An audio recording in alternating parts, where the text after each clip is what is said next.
Hello everyone, आज हम BSc third year math का काफ़ी इंपॉर्टेंट टॉपिक है जो कि अवशोषण नियम, एब्जॉर्प्शन लॉ भी इसे कहते हैं। इसमें दो नियम है, A plus A dot B equal to A dot A plus B equal to A होता है। तो चलिए हम इसी को प्रूव करने वाले हैं।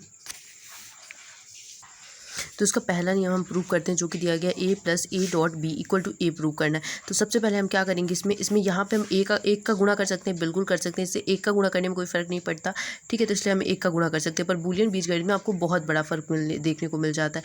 अब इन दोनों में से कुछ कॉमन आपको दिख रहा है, हाँ ए कॉमन दिख रहा है। ए हमने कॉमन ले लिया 1 + b।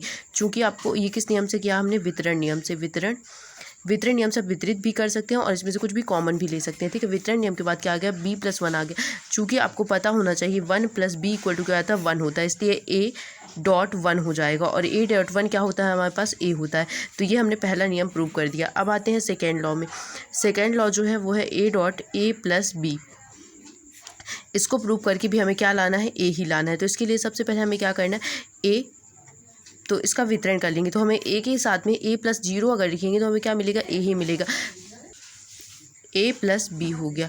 a+b के बाद हमें क्या करना है, ये क्या है, 0 जो होता है युग्मतस्मक अवयव होता है। अब हमें क्या करना है, वितरण नियम से। तो a का a से गुणा करेंगे तो हमारे पास क्या आता है, a आता है, प्लस यहाँ पे अगर आप वितरण नियम लगाते हैं तो यहाँ क्या आ जाएगा, 0.b।